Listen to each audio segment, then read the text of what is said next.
Tonight, you're about to dive into one of the coldest unsolved mysteries in history. We're talking about Otzi the Iceman, a murder victim from 5,000 years ago, so well preserved that it seems he simply fell asleep yesterday, forgetting to wake up for the next 50 centuries. Before we delve deeper, take a moment to like this video and subscribe, but only if you truly appreciate what's presented here. I'd love to hear from you in the comments. Where are you tuning in from, and what time is it for you? It's always intriguing to see the global community joining us. The story of Otzi's discovery isn't one of elite scientists or dramatic excavations. No, it all began in 1991 with two hikers enjoying the Alps, trying to avoid slipping to their deaths. They stumbled upon what they initially thought was just an unfortunate tourist, lying face down. One arm was stiff, the other twisted beneath him, as if he had tried to brace himself in a moment of panic. His skin had the texture of dried leather, and everything about him whispered, "I've been gone for a long time." As we explore this fascinating tale, let's reflect on the mysteries that time can hold. What secrets might Otzi share with us, if only he could speak? Imagine the scene, a serene alpine walk, the crisp air filling your lungs, when suddenly you stumble upon something unexpected. It's a moment that shifts everything, a crime scene from the Copper Age. The hikers, understandably unsettled, call the authorities. The police arrive, their enthusiasm more suited to minor parking violations than a historical discovery. They glance at the frozen figure, assuming it's just another mountaineer who overlooked every safety warning. Then comes a moment that will surely amuse future historians. The police attempt to pry the body from the ice, tugging at an arm as if trying to free a stubborn pickle jar. But then a detail catches their attention: the shoes.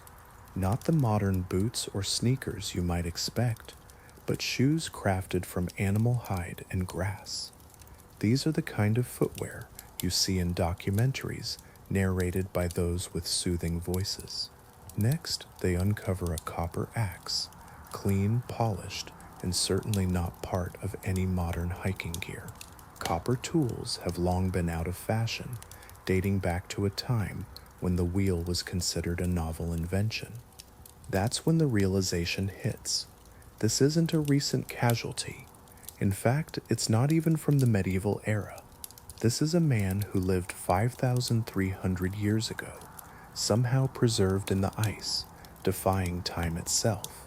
Imagine a scene where archaeologists arrive, their excitement palpable, reminiscent of children on Christmas morning. Suddenly the police step back, no longer permitted to disturb the site. This decision proves wise, as any urge to hastily tug at the evidence would have jeopardized the integrity of a remarkable discovery. The Alps have unveiled the world's oldest cold case, perfectly preserved in ice, ready for a forensic exploration like no other. Had Otzi perished in a more typical environment, a forest or a sunny field, his remains would have been lost to time. We might have found nothing more than a few scattered bones, or perhaps a tooth, if luck were on our side. But Otzi's fate took a different turn. He met his end on a frigid mountaintop, a location that has become the prehistoric equivalent of saving your entire existence. The glacier that enveloped him acted like a long-term storage unit, preserving him in a way that was almost miraculous. Thanks to thousands of years of ice and snow, Otzi remains intact, more detailed than some modern skincare routines. His skin has transformed into a durable, weatherproof hide from the Copper Age. His hair, it has survived with a tenacity that echoes his spirit, as if he declared, "I paid for this haircut, and I'll take it with me." Even his fingernails, intestines, and the very contents of his stomach endure, waiting to tell their story. Imagine a scene where the past meets the extraordinary. When scientists first examined this individual, their reaction was one of astonishment. They marveled at how remarkably well preserved he appeared, with over 60 tattoos adorning his body, primarily located on joints and pressure points. Early interpretations suggested these markings held spiritual significance. However, further analysis hints at a more pragmatic explanation. He may have been dealing with chronic pain and developed an early form of acupuncture out of sheer necessity.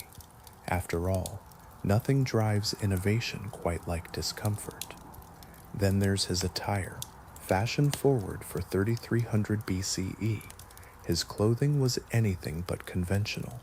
He donned a coat made from goat fur, leggings crafted from sheep hide, and a hat fashioned from brown bear fur. This eclectic mix speaks volumes about his confidence and willingness to take risks. His shoes were a true marvel, woven from grass on the inside and covered in deerskin on the outside. They resemble ancient Crocs designed for survival in the mountains. And let's not overlook his backpack, a wooden frame secured with leather straps, reminiscent of something you might find at a modern artisan market. Every detail of his ensemble shouts survival prowess. Yet, it's tragically ironic that despite being equipped like a prehistoric superhero, he met his end through a single, well-placed arrow. Isn't it fascinating how even the most prepared can fall to unforeseen circumstances? Imagine a scene where Otzi lies undisturbed for over 5,300 years. No predators, no scavengers, not even a curious goat has dared to intrude. It's just him, a glacier, and a long-forgotten mystery that ages like fine wine, though no one ever asked for it. Picture this: Otzi hiked with the cautiousness of someone who trusts nothing, not the weather, not the mountains, and certainly not other humans. This instinct, as tragic as it may seem, proved to be remarkably accurate. When researchers examined his belongings, they discovered a collection that resembled a doomsday prepper's stash from the Copper Age. First, there's the copper axe. This isn't just any old tool, it's a status symbol, with a pure copper blade, finely polished and mounted on a yew-wood handle. Owning this axe 5,300 years ago would be akin to driving a brand new Mercedes through a village where everyone else rides donkeys. It sends a powerful message: I'm important, and don't even think about crossing me. Then there's the bow. Unfortunately, it remains unfinished, which raises intriguing questions. Did he break the old one? Was he in a rush to repair it? Or perhaps someone interrupted his crafting with violence?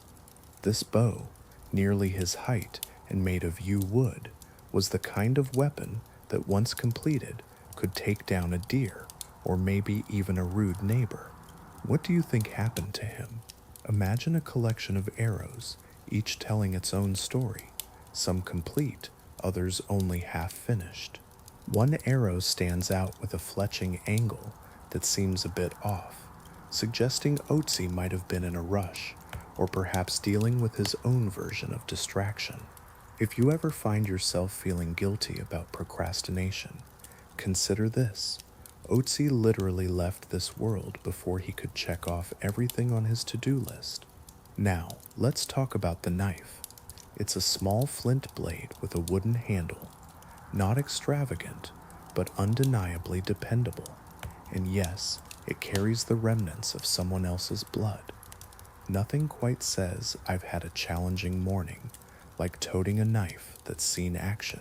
Researchers have identified 4 distinct blood types on his gear, indicating that Otzi wasn't just fleeing from danger, he was actively involved in it. He also carried a fire-starting kit, a testament to a man who has learned the hard way that weather can be unpredictable. With flint, pyrite, and tinder fungus at his disposal, he had everything needed to spark a fire, even in conditions that would challenge most. And let's not overlook the medicine kit. Inside were bundles of birch polypore fungus, known for its anti-inflammatory, antibacterial, and antiparasitic properties. This isn't just ancient lore, it's effective prehistoric medicine. Otzi was treating infections long before the term even existed.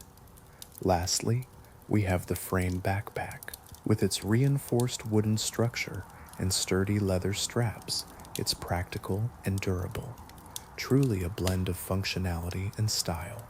Imagine it as a piece of craftsmanship that could easily find a home on a modern artisan marketplace. Imagine a scene filled with tools and food remnants, a testament to a man who believed in being ready for anything. Yet ironically, he wasn't prepared for an arrow to the back. If there's one thing Odie didn't skip before his untimely demise, it was lunch. His final hours resemble not a frantic escape, but rather a person indulging in a panic-eating spree during a crisis. Thanks to the remarkable preservation offered by nature's oldest refrigerator, scientists have had the opportunity to examine not only his bones and organs, but also the snacks he chose just before his death. And it turns out, Otzi departed this world with a full stomach.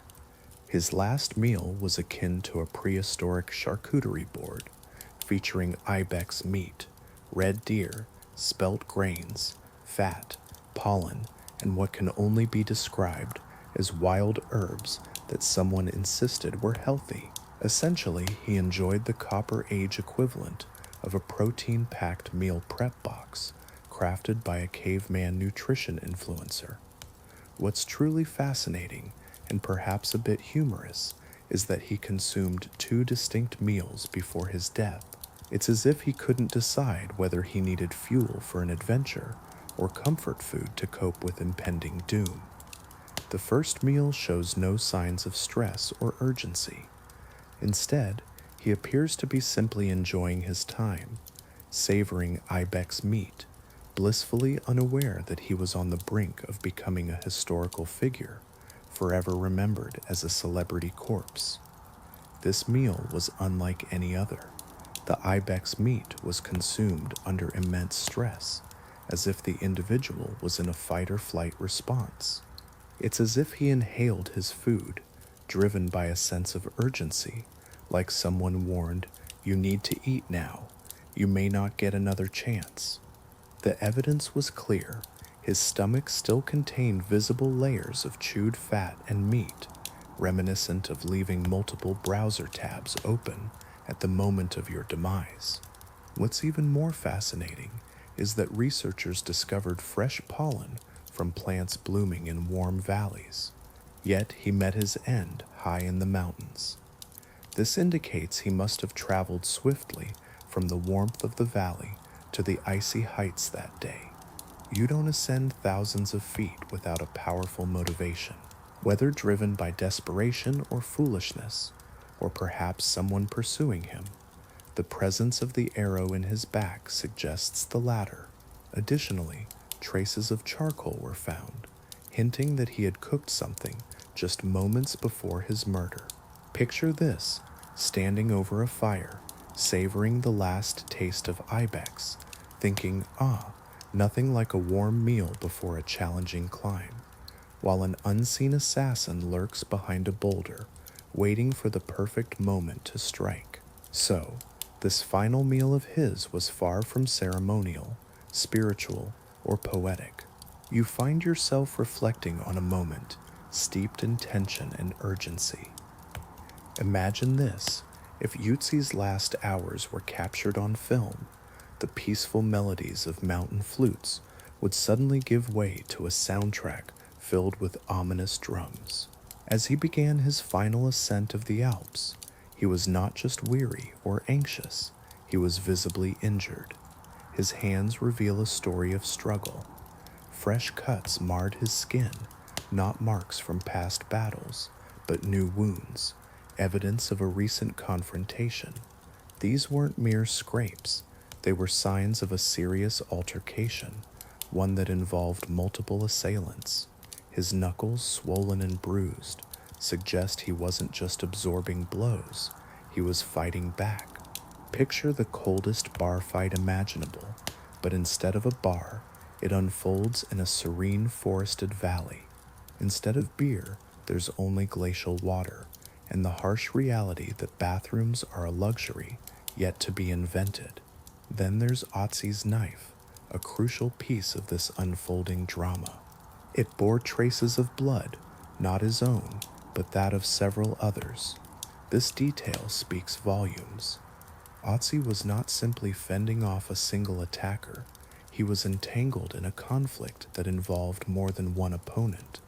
Take a moment to consider the weight of this tale.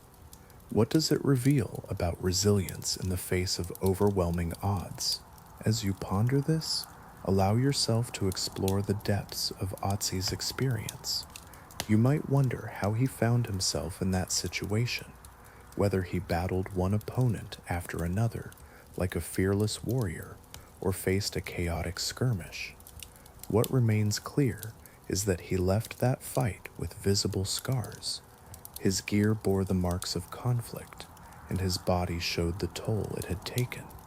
He radiated a desperate need for rest, perhaps even for medical attention, or something more profound.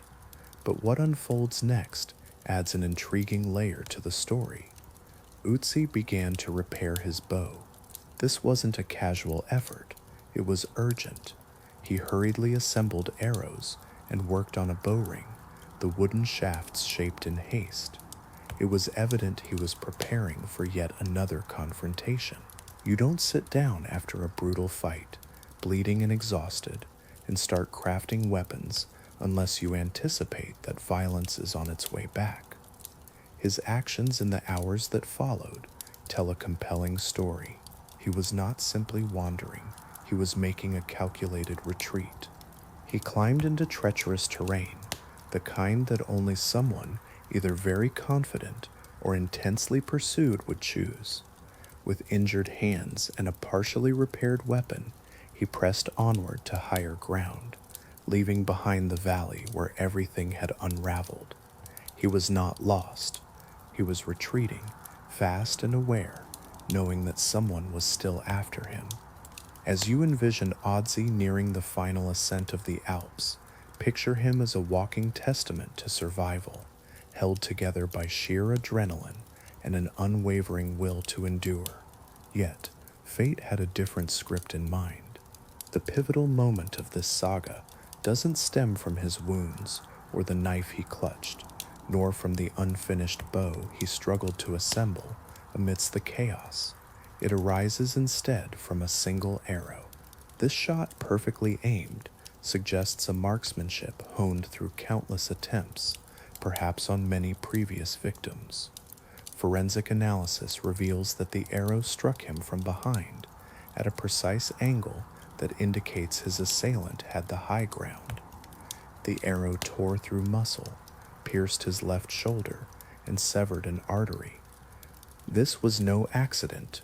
It was deliberate, executed with a chilling precision, akin to sending a prehistoric message that said, "This is the end." Once that arrow found its mark, Otzi had little time left, just minutes at most. The force of the shot drove the flint arrowhead deep within him, so deeply that even modern technology struggled to locate it. The shaft snapped off, likely during the turmoil of his fall, leaving the tip embedded in his body for over 5,300 years. Take a moment to reflect on the weight of this story. What does it reveal about the struggle between life and fate? It's almost tragic to think that Otzi likely never saw it coming. As he trudged uphill, drained from earlier struggles, he clutched gear that was only partially functional, striving to distance himself from those intent on making him one with the glacier. The killer waited patiently until exhaustion and altitude took their toll, then struck with a precise, lethal blow from behind, like a professional assassin of the Copper Age. In that instant, as the arrow hit, Otzi must have felt his strength drain away. His blood pressure plummeted, his breath faltered, and any remaining will to fight evaporated. He collapsed on the cold stone and ice, face down, without even a moment to turn around. It's a haunting scene, a man frozen in the very posture of his death, arms outstretched, body limp, a knife still strapped to him, with tools scattered in the snow he never intended to fall upon.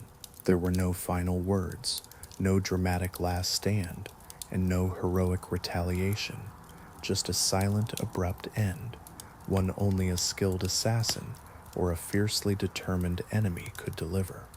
Otzi wasn't merely attacked, he was executed. His last moments were devoid of glamour.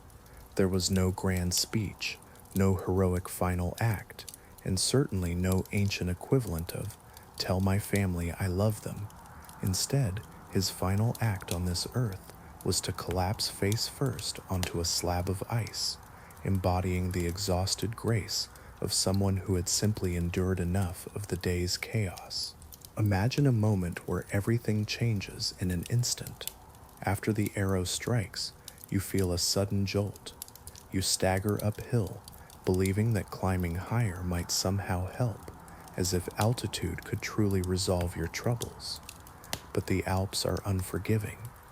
The landscape is steep, the air is thin, and your blood is draining away quickly, like an audience leaving a show that failed to impress.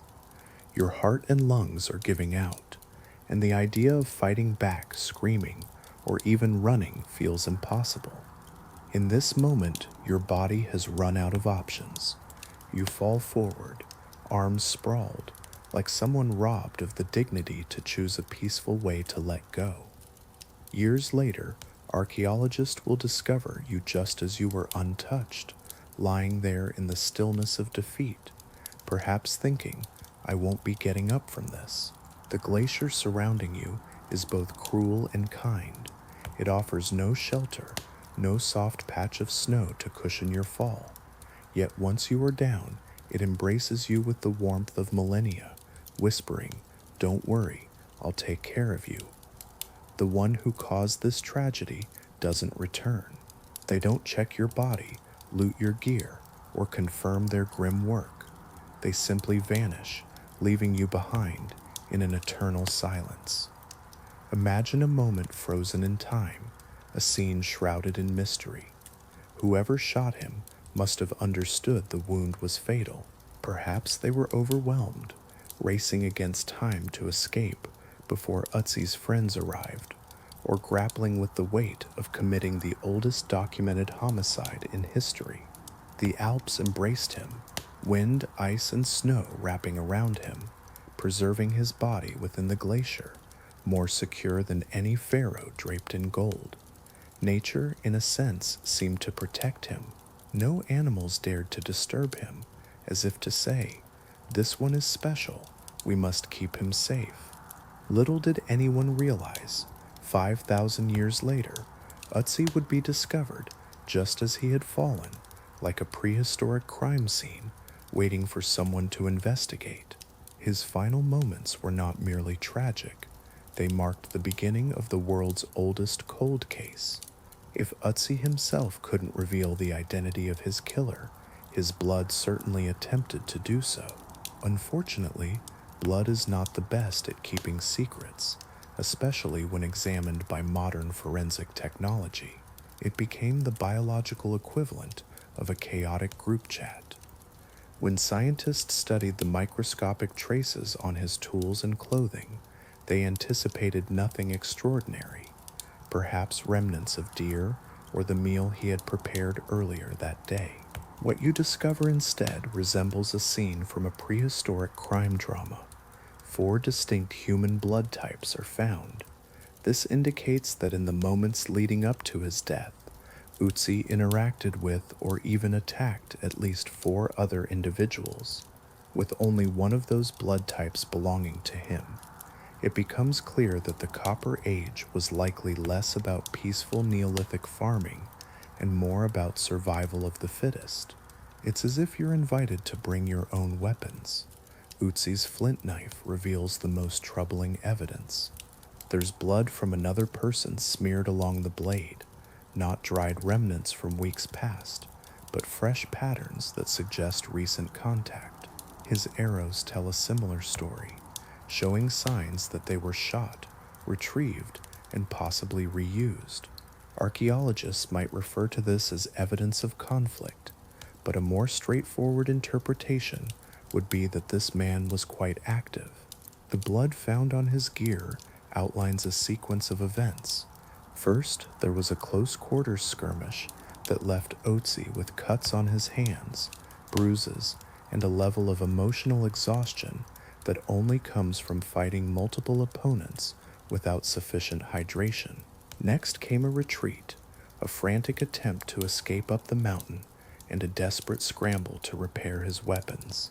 Finally, there was the fatal arrow shot by a pursuer, a person with the precision of an Olympic archer and the ethics of a soap opera villain. Reflect on this narrative for a moment. Isn't it fascinating how the past can reveal such complex stories? Imagine the chilling details surrounding the blood itself, which forms a shield-like structure. The splatters found on his coat and tools suggest he may have tried to help someone in need just before fleeing. Some researchers theorize that he attempted to carry or assist a wounded companion. If this is true, his final hours were not merely violent, they were tragic, heroic, and profoundly unlucky. Picture the desperation of trying to save someone, only to be pursued up a mountain, ultimately facing a fatal attack. Prehistoric friendship was fraught with peril. In the end, the blood patterns transform him from a frozen hiker into the last survivor of a disastrous afternoon. His tools, once seen as mere supplies, become evidence of a grim story. 4 blood types, 1 murder victim, and a mystery etched in red, preserved in ice. Yet, one detail in this entire murder case keeps archaeologists awake at night: the copper axe.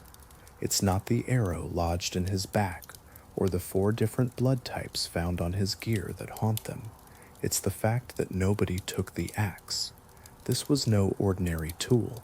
In 3300 BCE, a copper axe was a symbol of status, a luxury item. This wasn't just about having a nice outfit.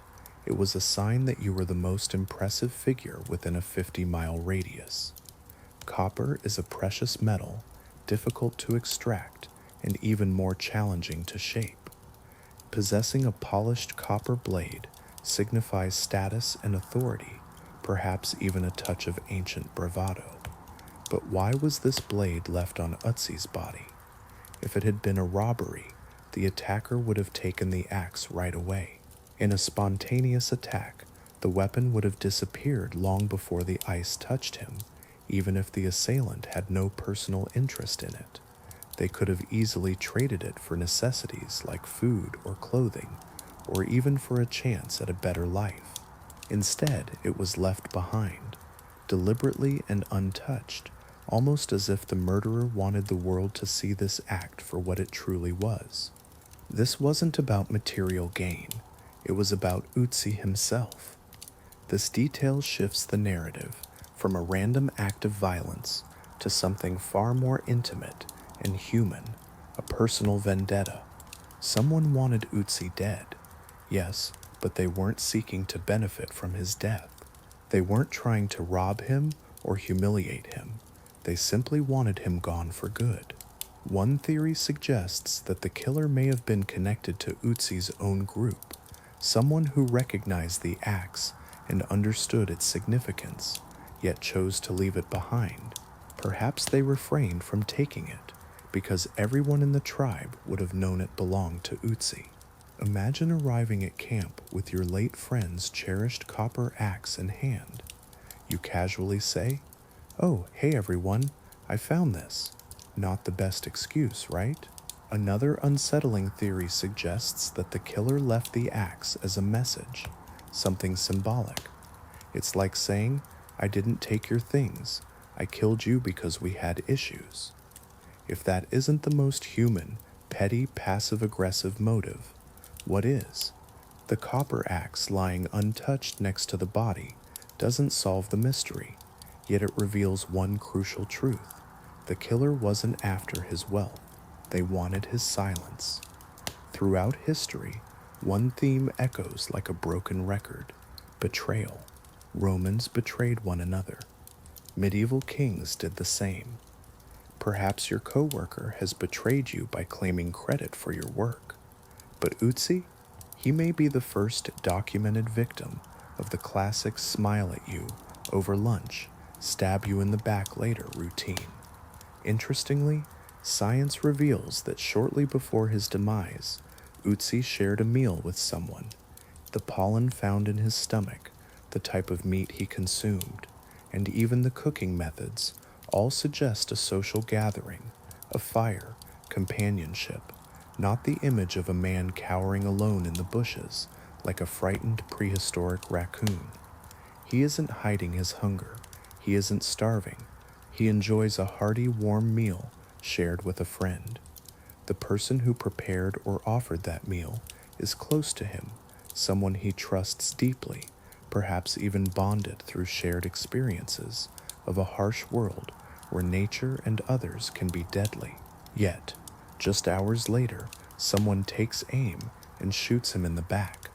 This isn't a random act by a stranger lost in the mountains. This is a carefully executed shot, requiring precise timing and an intimate understanding of his movements. The shooter doesn't ambush him by chance. They have tracked him, waited, and observed. They know he will climb, that he will seek refuge above, and they anticipate his exhaustion from earlier struggles. Such insight doesn't belong to a fleeting enemy. It belongs to someone who understands his routine, who knows his footsteps, and who he trusts enough to share a meal without glancing over his shoulder every few seconds. In the Copper Age, betrayal is far from subtle. There are no passive-aggressive messages or vague social media hints. There are simply two choices: express your feelings openly, like a civilized person, or confront your issues with a flint-tipped arrow. Picture this scene. Two men sit by a crackling fire, sharing a meal, and perhaps exchanging light-hearted banter about the trials of survival. But then, something shifts. A disagreement arises, a rivalry ignites, or a threat looms, one decision that refuses to be overlooked. Hours later, one man draws back his bow, aiming steadily at Yuzi's spine. When the arrow is released, it carries not just a flint tip, but a weighty intention. When people claim that the Alps claimed his life, they miss the mark. It wasn't the mountain that took him, it was someone he trusted. Us's killer slipped into obscurity, confident that no one would ever delve into a homicide atop a glacier. For nearly 5,000 years, this assumption proved remarkably safe. There were no witnesses, no DNA databases, no police sketches to piece together the mystery. Instead, there was only silence, snow, and a cooling body resting face down in one of the planet's most isolated crime scenes. After the arrow struck, the murderer showed no interest in confirming the kill or claiming a trophy. There was no grand villain monologue, no looting, not even a gentle nudge to see if Yusi still drew breath. The chilling truth is that this act of betrayal unfolded in an eerie stillness, leaving only questions in its wake. As they walk away, you can almost sense their calm satisfaction, as if they're thinking, "Great, that problem is handled." Yet they overlook something critical. Glaciers are remarkably judgmental and excellent at preserving memories over time. What unfolds next is the part that stirs frustration in every archaeologist, an aftermath that remains shrouded in mystery. Did the killer return to his group, acting as if nothing had happened? Did he casually explain the arrow he had just used, suggesting that Otzi had simply wandered off like a prehistoric child, lost in a bustling marketplace? Did anyone in the group even care? Humans have always had a penchant for drama, but prehistoric humans often preferred to keep to themselves. The truth about this particular tribe remains elusive. And what about those who bore the marks of the incident? Did they manage to survive their injuries? Did they return home, perhaps limping, spinning a tale that painted them as the hero while casting Otzi in a less favorable light? If you've ever witnessed two people recount the same argument, you know their stories would likely differ. We also miss the tribe's reaction to Otzi's absence. Was he missed? Was he someone important, or merely a local troublemaker tolerated out of obligation? Perhaps there was a fleeting moment of concern before someone shrugged and muttered, "Well, that's the mountains for you." Or maybe his disappearance ignited conflict, suspicion, or a quiet panic that their own group had turned against them. The possibilities linger in the air, inviting you to ponder the many narratives that could have unfolded. After the collapse, the world continues to spin around him. His community goes on with their lives, arguing, hunting, sleeping, and aging without him. Meanwhile, his killer carries the weight of a perfect crime. They believed this secret would vanish into the elements, not become a focal point in countless museum documentaries. The aftermath remains elusive, lost in the silence that followed his death over 5,000 years ago. Imagine the number of scientists who have examined him in the last 30 years. He might just file a harassment complaint. This man has been poked, scanned, sliced, swabbed, x-rayed, and DNA tested from every conceivable angle except for the one that captures his thoughts and feelings. That's the only part the glacier didn't preserve. And once he was removed from the ice, modern forensic science descended upon him like eager children at a piñata. But instead of candy, they uncovered endless streams of data. His teeth revealed insights into his childhood diet. His bones exposed injuries from his final moments. His fingernails chronicled the stress cycles leading up to his murder. Even his hair contained chemical traces, mapping his movements in the weeks before he died. It's remarkable, especially when you consider that most living people struggle to recall what they did last Tuesday. Imagine a man adorned with over 60 tattoos, each one telling a story. These aren't the intricate designs you might find in a modern tattoo parlor, complete with upbeat music. Instead, they are simple lines and crosses, carefully etched along his joints and muscles. Initially, researchers thought these markings held spiritual significance. However, deeper analysis reveals a more practical purpose. He was attempting to alleviate chronic pain, essentially giving himself a form of prehistoric acupuncture. So, the oldest tattooed man in history wasn't a shaman or an artist. He was simply a person grappling with severe back pain in a time when pain relief was scarce. Then, the ultimate forensic examination took place. This man has undergone more scans than the average airport traveler. Doctors meticulously reconstructed his arteries, blood vessels, internal organs, and even his facial structure. The imaging was so detailed that it could almost reveal his stress levels. What they found was striking: signs of heart disease, arthritis, dental issues, and even parasites. Essentially, it was a comprehensive medical report indicating that life in 3300 BCE was incredibly challenging. The contents of his stomach offered yet another fascinating glimpse into his life. Using high-resolution imaging, researchers were able to identify every aspect of his last meal, right down to the specific cut of meat and the amount of fat marbling. Isn't it intriguing to think about the stories hidden within these remnants of the past? Imagine a late-night raid on the fridge, only to discover a chilling truth hidden within. You find a tiny, nearly invisible tear in an artery, a stark reminder of a fatal arrow wound. This isn't just a dramatic tale, it's a cold clinical reality presented with a touch of ancient intrigue. In a surprising twist, you become part of an extraordinary forensic investigation, one that even the most ambitious CSI teams would envy. Doctors dream of cases as well preserved as this one, yet here lies Otzi, a figure shrouded in mystery. After 3 decades of research, countless publications, and more scientific debates than one frozen body should ever inspire, one fact stands out. No one can agree on the reason behind Otzi's death. We understand the how, a clear arrow to the back.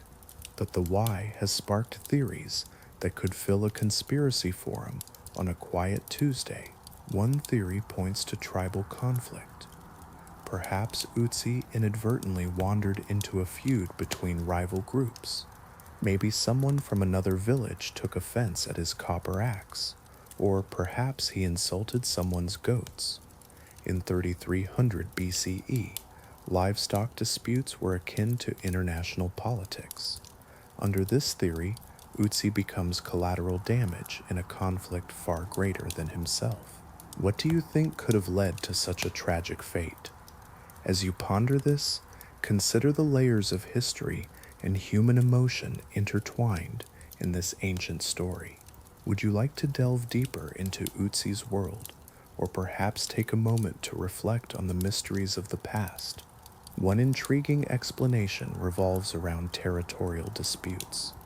Humans have long held a peculiar attachment to land, even when it's cold, rocky, and unfriendly to life. It's possible that Otzi inadvertently entered someone else's hunting territory. Imagine a figure responding with the ancient equivalent of, "Get off my lawn," followed swiftly by a deadly arrow. Then there's the leadership theory, which some researchers find quite flattering. They propose that Otzi may have been a leader or even a chief. His prized possessions, particularly the copper axe, lend credence to this idea. If true, his demise could have been a political assassination. Picture prehistoric politics as chaotic as today's, but with fewer speeches and far more violence. A more dramatic theory suggests revenge. Remember the 4 distinct blood types found on his gear? That indicates he had a very eventful day before his death. Perhaps he injured someone, or even killed during a confrontation, leading their allies to chase him into the mountains. If this is accurate, he didn't just die, he faced a rematch he never intended to have. Finally, let's consider my personal favorite, the theory of personal drama. Humans are inherently messy creatures. We always have been, and we likely always will be. Perhaps this story transcends land, politics, or tribes. It might be about something deeply personal, a stolen tool, a broken promise, or a romantic rivalry. Imagine a scenario where someone promised to help build a fence and then didn't. In this light, the act of murder becomes less about historical motives and more about pettiness. But here's the reality. These theories persist because we, as humans, crave motives that make sense. We seek clean narratives and definitive answers. Yet, life in prehistoric times wasn't structured enough for such tidy explanations. Ultimately, these theories endure because they are all plausible.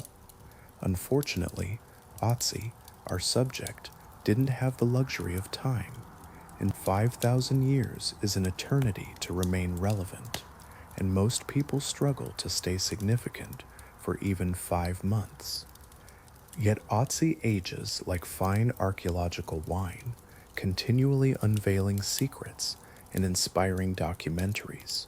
He inadvertently teaches us about the human condition. His death matters not because he was a figure of royalty, celebrity, or political power, but because he was beautifully ordinary. His passing offers a genuine glimpse into prehistoric life, one that textbooks cannot replicate. Before Otzi, Our understanding of the European Copper Age relied heavily on guesswork, pottery shards, stone tools, and burial sites that often resembled decorative piles of bones rather than coherent contexts. As we reflect on this, consider how Otzi's story invites us to explore the complexities of our own history and humanity. Otzi transformed our understanding of the past. He wasn't merely a skeleton, he represented a whole human being, complete with clothing, tools, stomach contents, tattoos, and even wounds. He embodied the essence of a Copper Age influencer we never knew we needed. His discovery compelled researchers to reevaluate long-held beliefs about early societies. For years, historians depicted prehistoric Europe as a serene and cozy time where people shared berries and sang songs of unity. Then, Otzi emerged from the ice, adorned with tattoos, armed, injured, and ultimately murdered. In that moment, historians collectively recognized a truth. Humans have always been complex and sometimes brutal. Otzi revealed the harsh realities of early life. People fought, hunted, held grudges, and even practiced medical treatments that would impress today's wellness influencers. His tattoos indicated an understanding of chronic pain, while his tools showcased advanced craftsmanship. His clothing demonstrated a knowledge of insulation that rivals some modern outdoor brands. Even the details of his final moments are significant. The arrow still lodged in his body tells a story of early battlefield tactics: ambush from behind, aim for the arteries, and don't linger. This is a crime as ancient as humanity itself, perfectly preserved in the ice. As you reflect on Otzi's story, consider what it reveals about our shared history. Would you like to explore more about the complexities of early human life? The global fascination with his story reveals something significant. People seek a personal connection to the past. It's not just about dates and timelines. We yearn for a face, a life, a mystery. Otzi provides all of that. He matters because he collapsed on a glacier at just the right angle, allowing scientists to reconstruct his last day like a puzzle from the Copper Age. His story is both tragic and relatable, a man struggling to survive in a world that often lacks kindness. Ultimately, he matters because his death serves as a reminder that history is not just a distant concept. It is human, messy, violent, emotional, and surprisingly adept at preservation. Imagine if a modern detective were transported back to 3300 BCE. They might last only 15 minutes before giving up. No fingerprints, no witnesses, no security cameras, no forensic labs.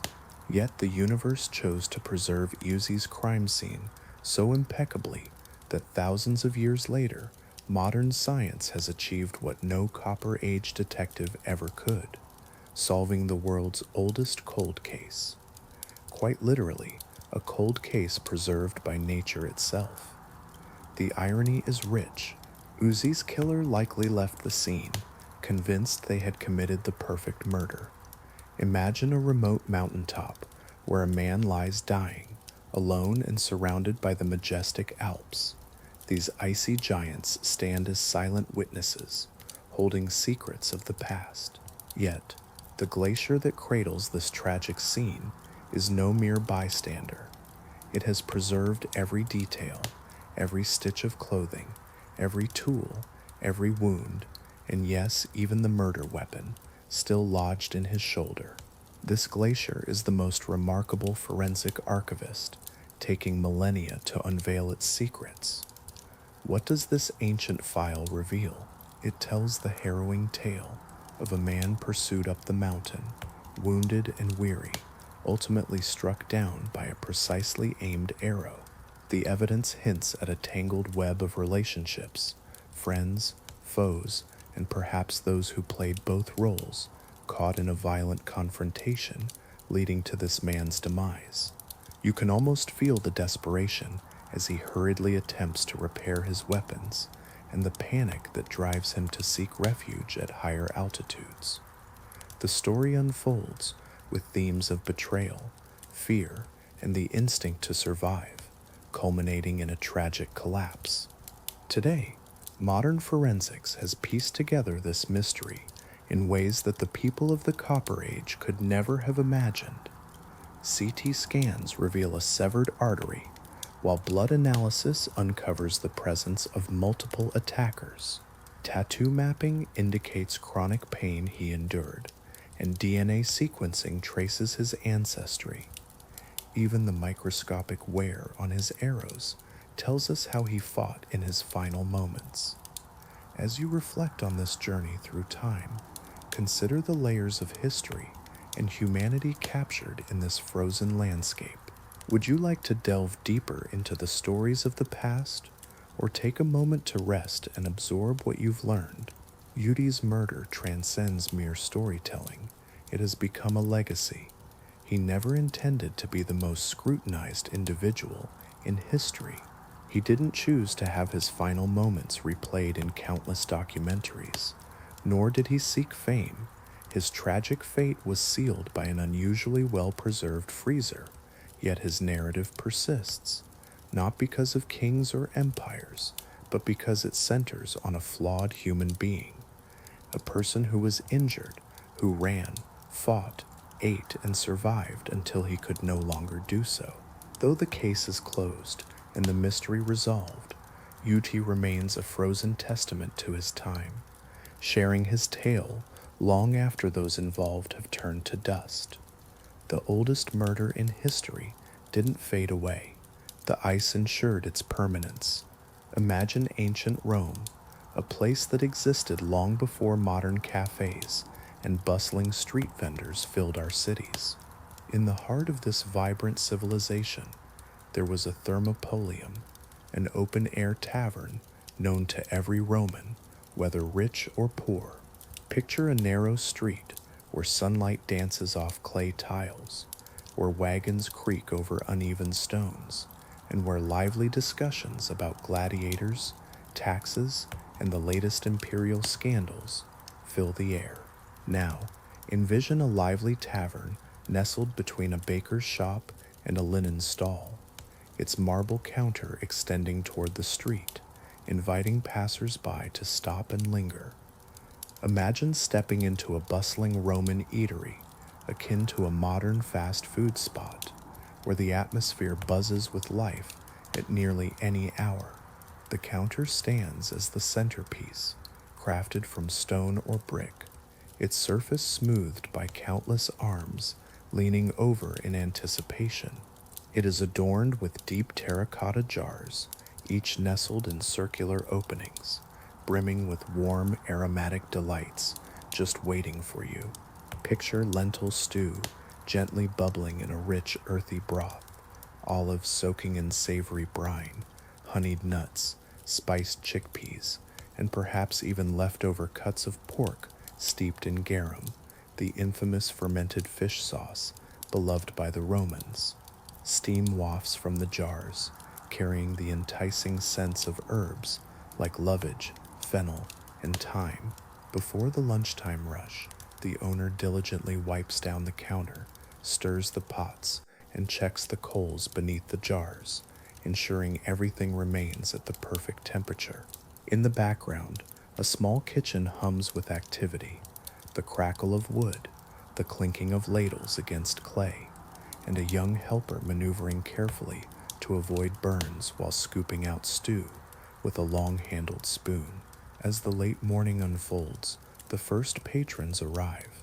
You see laborers with dust on their tunics, fishermen returning from the river, and a weary scribe seeking a brief escape from his cramped office, eager for warmth and a moment of lively conversation. You step up, balancing clay bowls in one hand and coins in the other. There are no chairs, no private tables, and no polished settings, just the counter, the street, and the constant rhythm of life surrounding you. You eat standing, leaning slightly forward to avoid dripping stew on your sandals, half listening to the conversations that swirl around you. This is where the magic unfolds. A thermopolium is more than just a place to eat. It's a gathering spot for everyday Romans, a place to refill both their stomachs and spirits. Here they catch up on news, share scandals, and feel the pulse of the city itself. While a thermopolium may not offer a grand feast, it compensates with warmth, familiarity, and the comforting embrace of simple food.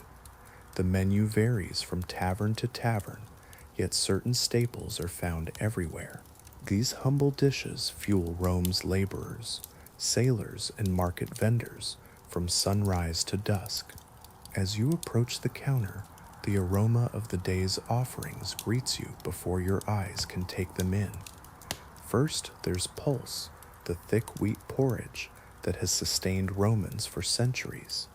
Sometimes it's plain and practical, little more than grain and water. Other times, it's enriched with herbs or bits of vegetables, forming a soft, hearty base that clings to the ribs. In this vibrant atmosphere, every meal tells a story, and every bite connects you to the heart of the city. Imagine a pot of lentil stew, simmering gently. The dark, earthy aroma fills the air, a testament to hours of slow cooking. The lentils have softened, nearly dissolving into a creamy texture, enriched with garlic, olive oil, and crushed coriander seeds. This humble dish is a staple, perfect for those who seek sustenance over sophistication. Next to the stew, bowls brim with olives, their skins glistening from the brine. You encounter a variety, black, green, wrinkled, or smooth, each with its own unique flavor. As you stroll, it's common to grab a handful for a quick snack. If you're fortunate enough to be near the coast, you might also discover pickled fish, salted anchovies, or bits of tuna preserved in oil. Yet no Roman meal feels complete without bread. Not the light, airy loaves of today, but dense rounds made from wheat or barley, often stamped with a bakery mark. Diners tear off chunks to scoop up stew, soak up sauces, or simply enjoy between sips of cheap, watered-down wine. And then there's garum, the beloved flavor enhancer of Rome. Its sharp, salty taste is unmistakable, drizzled over nearly every dish. And suddenly, a bowl of lentils becomes richer, and a slice of bread gains a new depth of flavor. Embrace the essence of this culinary experience and let it linger in your thoughts. Imagine a world where even olives come alive when dipped into a rich fermented sauce. For the Romans, garum was not just a flavor, it was a cornerstone of their culinary experience. It represented the essence of home and the heart of their empire. As patrons feasted, they eagerly wiped their bowls clean, returning them to the counter, and if their coins permitted, they often ordered another round. This simple yet aromatic menu was far from a luxury. It was a daily ritual, the very fuel that powered the bustling city hour after hour. Street food in ancient Rome thrived on movement. Nothing lingered for long. The crowds, the conversations, even the diners themselves were in constant flux. Eating at a thermopolium was not about leisure. There were no plush seats or shaded terraces, no waitstaff gracefully navigating between tables. Instead, Romans stood, balancing their clay bowls in hand, shifting their weight to dodge the hurried passers-by. The vibrant rhythm of the street didn't pause for anyone's lunch. As a result, diners learned to adapt, leaning against walls, the edges of fountains, or even each other as they savored hearty stews. The bowls were designed to be easily cradled, rounded and small, yet deep enough to hold generous servings of lentils, chickpeas, or barley porridge. In this lively atmosphere, every meal was an experience, a moment woven into the fabric of daily life. Imagine a scene where bread is torn with one hand, serving as both a utensil and a sponge. Wine, often diluted, is gulped from simple ceramic cups. In this bustling environment, a quick meal embodies efficiency, and the average Roman has mastered this skill. Eating while standing is not just practical, it's social. Hunger draws people together, and the thermopolium becomes an informal neighborhood forum. Picture one man finishing a bowl, while another squeezes in beside him, already launching into a complaint about taxes or the sweltering heat. Nearby, someone recounts the results of last night's chariot race. A fisherman, brushing salt from his tunic, might joke with a baker about whose work is more challenging. Strangers momentarily transform into companions, united by a shared pause in a city that rarely slows down. This style of eating reflects a deep Roman preference. Meals are about necessity, not luxury, unless, of course, you are wealthy. While aristocrats recline on couches during lavish banquets, the working class finds comfort in a filling bowl, consumed upright. For them, standing while eating is not a sign of hardship, it's simply part of the rhythm of life. This practice enables them to finish lunch in mere minutes, allowing them to return to their trades and daily responsibilities. Imagine the scene. A vibrant tapestry of sound surrounds you. Vendors call out, children dash about, pots clatter, donkeys bray, and fountains splash. The air is rich with the tempting aroma of warm stew and fresh bread. In this lively atmosphere, the act of eating while standing transforms into a uniquely Roman ritual, swift, practical, and filled with human connection. The thermopolium nourishes not just the body, but also the spirit of conversation that pulses through Roman life. These bustling street taverns serve as the heart of daily gossip. News flows not through formal announcements or written notices, but from mouth to mouth, ladle to bowl, customer to customer. Each person who stops for a quick meal becomes part of this vibrant web of whispers, jokes, rumors, and spirited discussions about the events shaping the city. And what captures their attention most? Gladiators, the working class citizens of Rome, admire them with the same fervor that modern crowds reserve for celebrated athletes. As bowls fill and coins exchange hands, someone inevitably mentions the previous day's fight in the amphitheater. "Did you catch that ghoul's footwork?" one might exclaim, gesturing animatedly with a spoon. This lively exchange is not just about food, it's a celebration of community, culture, and the shared stories that bind them together. Would you like to dive deeper into this world? In the vibrant heart of the city, conversations swirl like autumn leaves caught in a gentle breeze. One person shakes their head dismissively, declaring, "Footwork means nothing if he can't hold a shield. I'm betting on the 3-in next time." Even those without a ticket to the grand arena feel the pulse of excitement through these lively debates. Yet the tales of gladiators are just the beginning. Gossip flows freely, weaving through discussions about emperors, senators, grain shortages, military campaigns, scandals, marriages, and the ever-looming specter of corrupt tax collectors. A single remark can spark a wildfire of rumors in mere minutes. One man casually mentions that the emperor appeared unwell during a public appearance. Before long, half the neighborhood is convinced that Roman politics will crumble by nightfall. Another whispers of a wealthy noblewoman who has secretly divorced her husband. Someone else claims to have seen her slipping into a merchant's home after dark. Here, truth, exaggeration, and imagination blend into a rich tapestry of stories. The owner of the thermopolium occasionally attempts to quell the uproar, but his efforts often fall short. His tavern transforms into a stage where the essence of Rome unfolds. Market women share their sharp insights, while dock workers discuss the latest shipments from Egypt. A young apprentice boasts about overhearing his master conversing with a senator, though few take him seriously. In this lively atmosphere, every voice adds to the symphony of life, creating a narrative that is as dynamic as the city itself. Take a moment to reflect on the power of these stories. What whispers might you hear in your own surroundings? In this bustling city, where a million souls navigate cramped, noisy apartments, the Thermopolium serves as a vibrant hub, transforming strangers into friends through the power of conversation. Here, daily worries dissipate when shared, while opinions sharpen in the heat of debate.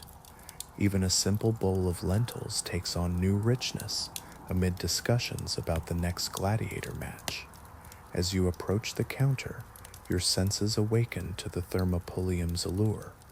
The warm, inviting aroma of lentils drizzled in olive oil fills the air, mingling with the spicy scent of chickpea mash infused with cumin. Roasted nuts, glazed in honey, add a sweet note, while the sharp tang of garum wafts like a signature of Roman culture. These delightful aromas intertwine with the earthy scent of wet stone, the sweat of the crowd, incense from nearby shrines, and the dust stirred up by carts rolling by.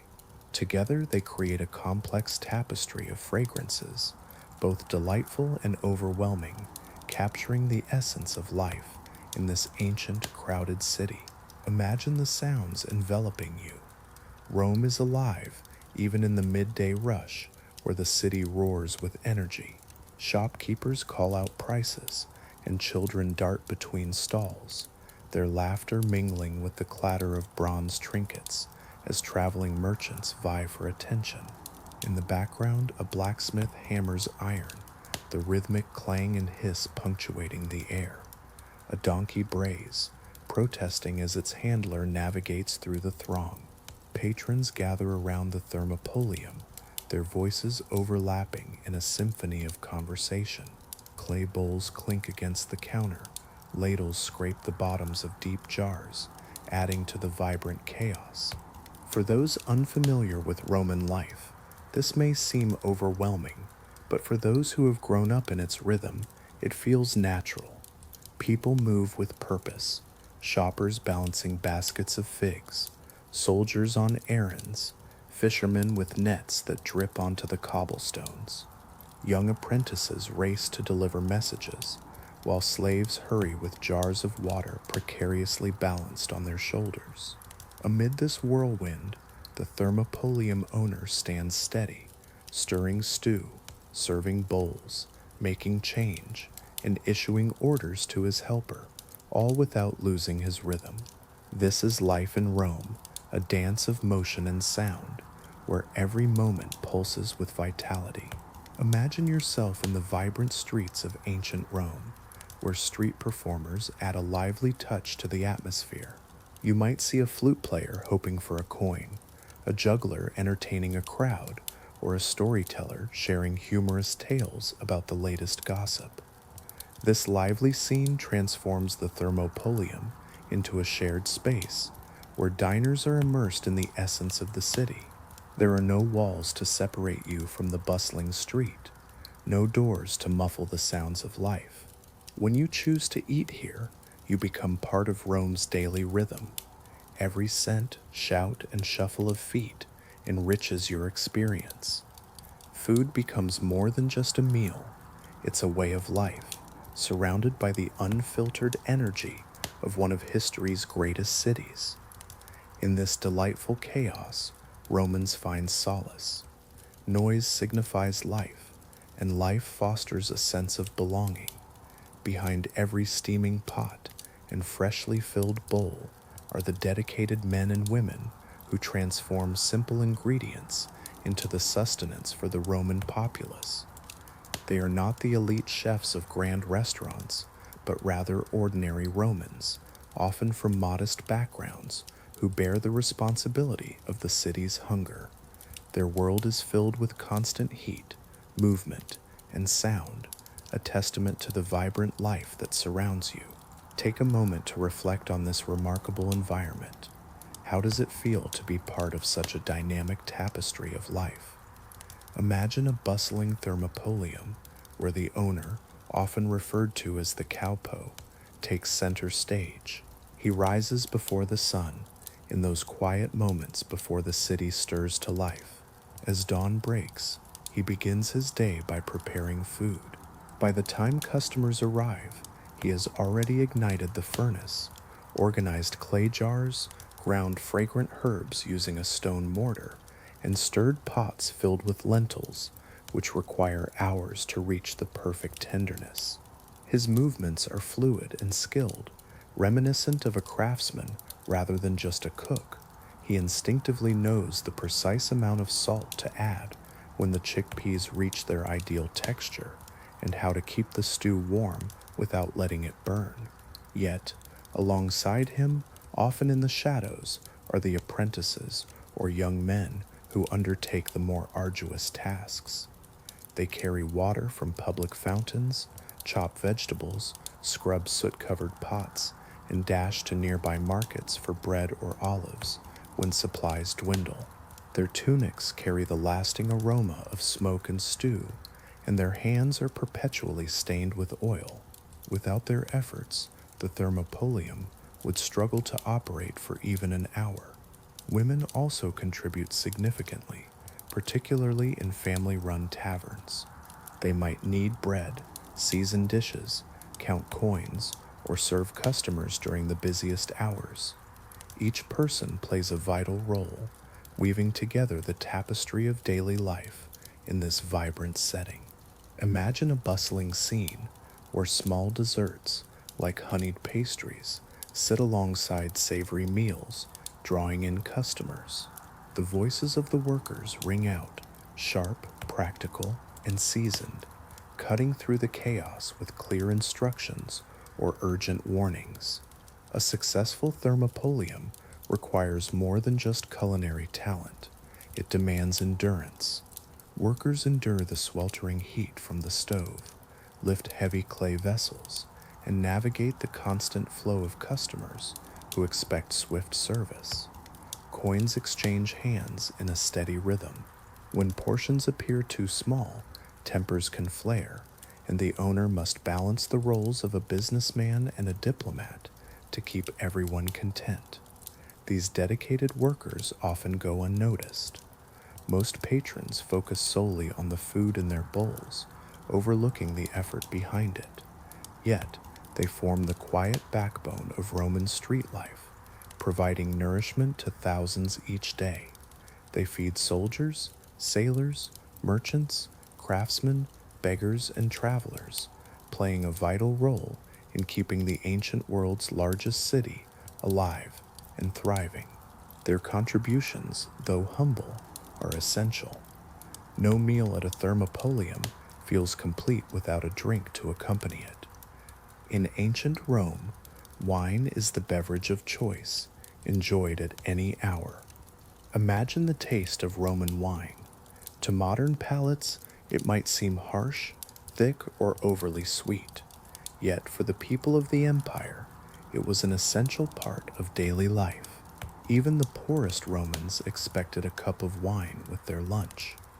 While the finest vintages graced the tables of banquets and noble households, the everyday wine was a cheap, mass-produced variety that flowed as freely as the Tiber River. At street taverns, this wine was almost always mixed with water. For Romans, this practice was both civilized and necessary. Drinking wine straight from the barrel was associated with barbarians and those who lacked Roman discipline. Even at the most modest thermopolia, you would find a jug of water beside the wine jar, diluting the drink just enough to extend the supply. This may not have enhanced the flavor, but it kept prices low and customers satisfied. On hotter days, a customer might request a mix of wine with a splash of vinegar. This sour concoction, known as puska, was popular among soldiers and laborers. Its sharp bite offered relief from the heat and dust, and it was affordable enough for even those with just a few coins. For those who had a taste for sweetness, there was Mulsum wine, blended with honey. However, this small luxury was rarely found in simple taverns. As you reflect on these ancient practices, consider how they shaped social interactions and daily life in Rome. Would you have shared a cup with your fellow Romans? Imagine a bustling scene where people stand, clay cups in hand, engaging in lively conversations. A worker might pause to sip his drink between bites of hearty stew, wiping his mouth on the back of his hand before diving back into a spirited debate about the latest gladiator match. Wine flows freely, loosening tongues and softening tempers, making the midday rush feel a bit lighter. It also inspires bold conversations, sharp jokes about corrupt officials, grand dreams of wealth, and hushed comments about attractive neighbors passing by. But wine isn't the only essential beverage. Fresh water, drawn from Rome's renowned aqueduct-fed fountains, plays a vital role too. Boys from the Thermopolium navigate through the crowds, carrying ceramic jugs filled with this precious liquid back to the tavern. This fresh water cools pots, thins stews, and alleviates the relentless heat of the kitchen. Yet Romans seldom drink it alone. Many believe that plain water is unwholesome unless mixed with wine or simmered into broth. In this delicate dance between water and wine, Romans discover the perfect complement to their street food. Refreshing and familiar, it mirrors the vibrancy of the city itself.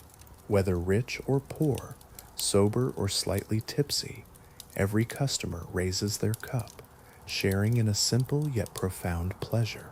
Imagine a small oasis in the heart of Rome's relentless chaos.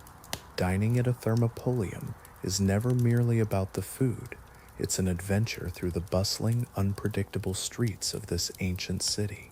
Each comforting bowl of stew and spirited debate about gladiators exists alongside a vibrant tapestry of opportunists, performers, and the occasional troublemaker, all thriving in the lively atmosphere.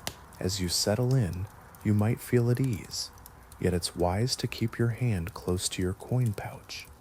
Rome dazzles with its splendor, but it also teems with those ready to seize any moment of distraction. Among the most deft are the pickpockets, often young boys or nimble teenagers working in tandem. One might accidentally bump into you, perhaps spilling a bit of wine on your tunic, while the other swiftly reaches for your purse. By the time you curse the spill and wipe it away, the thief has already melted back into the crowd. Thermopolia serve as ideal hunting grounds, busy, loud, and filled with patrons juggling bowls, cups, and lively conversations. Just a fleeting moment of laughter or irritation is all a thief needs to strike. However, not everyone in this vibrant crowd poses a threat. Many gather simply to entertain. Street performers linger near the entrances, hoping that the aroma of warm food will draw in spectators and coins alike. As you reflect on this lively scene, consider how the chaos and camaraderie of the Thermopolium encapsulate the spirit of Rome. Wouldn't you agree that in such a bustling environment, every moment is filled with potential stories waiting to unfold? Imagine a juggler tossing clay cups into the air, balancing one on his forehead, while children cheer in delight. Nearby, a flute player stands beside a fountain, filling the atmosphere with a soothing melody that dances above the chatter. Storytellers weave tales of heroism and intrigue, adjusting their narratives based on who gathers around to listen. Their performances add vibrancy and charm, transforming an ordinary lunch into a moment of shared joy. Yet the streets carry their own hidden dangers. These risks have little to do with crime. A startled horse might suddenly bolt, causing carts to crash into market stalls. A delivery of amphorae could spill, scattering shards of pottery across the cobblestones. In the most crowded areas, a small fire in a nearby apartment could send plumes of smoke rolling down the street, prompting people to flee in panic. In these moments, customers grab their bowls and hurry away, grumbling about the city's cramped layout, even as they accept it as part of their everyday life. Despite these hazards, Romans continue to flock to the Thermopolia. Danger does not deter them. Instead, it weaves itself into the rich tapestry of life in Rome. To dine here is to embrace the city in its entirety, its warmth, its flavors, its risks, and its vibrant pulse. As the sun sets behind Rome's rooftops, the Thermopolium begins to transform.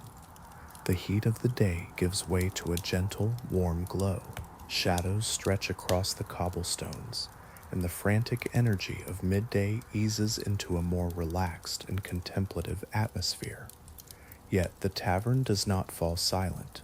In a city that rarely sleeps, it shifts into a different rhythm, one that highlights the vital role these humble street taverns play in the fabric of ancient Roman life. For many Romans, the Thermopolium is not just a place to grab a meal. It serves as a neighborhood hub, a public living room, and a shared refuge. Most of the city's residents inhabit cramped spaces with smoky hallways and limited cooking facilities. Homes are primarily for sleeping, not dining. So, when hunger strikes, the answer lies just outside, within the warm jars of stew, the sharp tang of garam, the sound of bowls clattering against stone counters, and the easy camaraderie of strangers. In this way, the Thermopolium acts as a great equalizer. Here, fishermen mingle with clerks, while slaves and freedmen share gossip alongside weary craftsmen. It's a vibrant tapestry of life, where everyone comes together, united by the simple act of sharing a meal. Picture this: even the occasional soldier on leave finds his way to a bustling Thermopolium. His armor is dusty, and the sound of his sword clinks softly at his side as he orders a quick portion of pulse. Here, in this lively spot, rank holds no sway. Everyone stands shoulder to shoulder, bowl in hand, all waiting for the ladle to scrape the bottom of the pot. As night falls, new conversations emerge. Older men linger, engaging in spirited debates about politics or reminiscing about the battles of their youth. Young lovers exchange shy glances over cups of watered-down wine. Workers returning from late shifts arrive, their hunger palpable, relieved that the tavern's coals still flicker with warmth.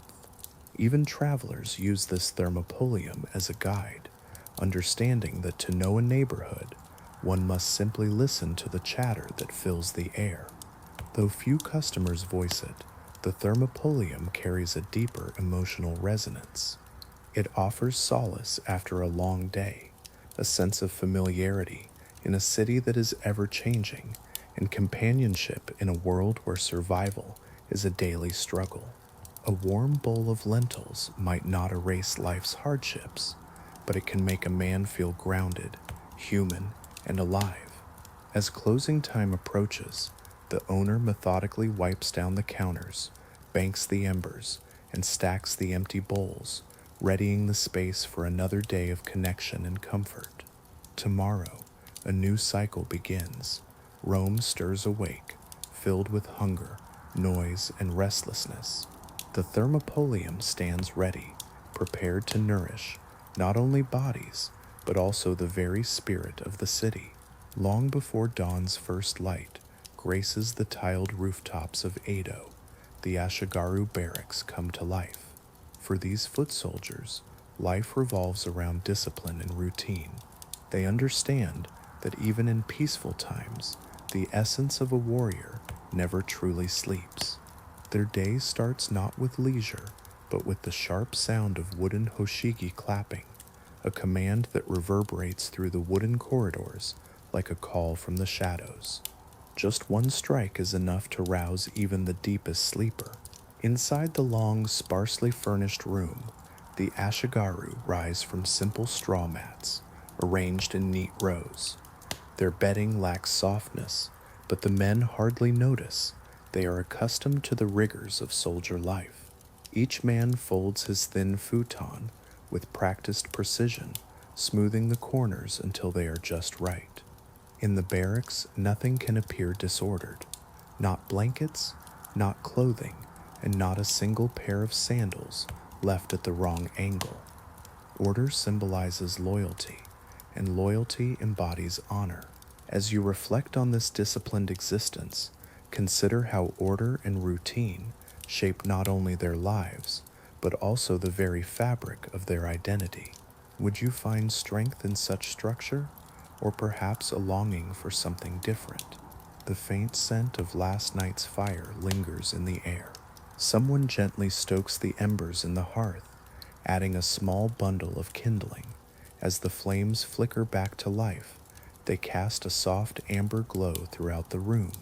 Ashigaru warms their hands, savoring the warmth just long enough to chase away the morning chill before turning to the day's tasks. Silence envelops these early hours, occasionally broken by the rustling of fabric, the clatter of wooden buckets, and the soft creaking of floorboards as the men prepare for another long day. One of the morning rituals involves sweeping the courtyard, an exercise that embodies both mindfulness and cleanliness. Ashigaru sweeps in deliberate lines, guiding a long-handled bamboo broom across the gravel paths, fallen leaves, and thin layers of dust.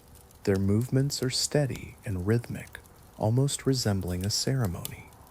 Edo may be a peaceful city, but the samurai ethos demands constant readiness. Living in an orderly environment sharpens the mind. After sweeping, it's time to inspect the equipment. Spears are checked for cracks, their heads polished until they glint, even in the low light. Armor pieces, light and practical, are aired out and brushed free of dust. A man's attire reflects his worth, even if it spends most days hanging in storage.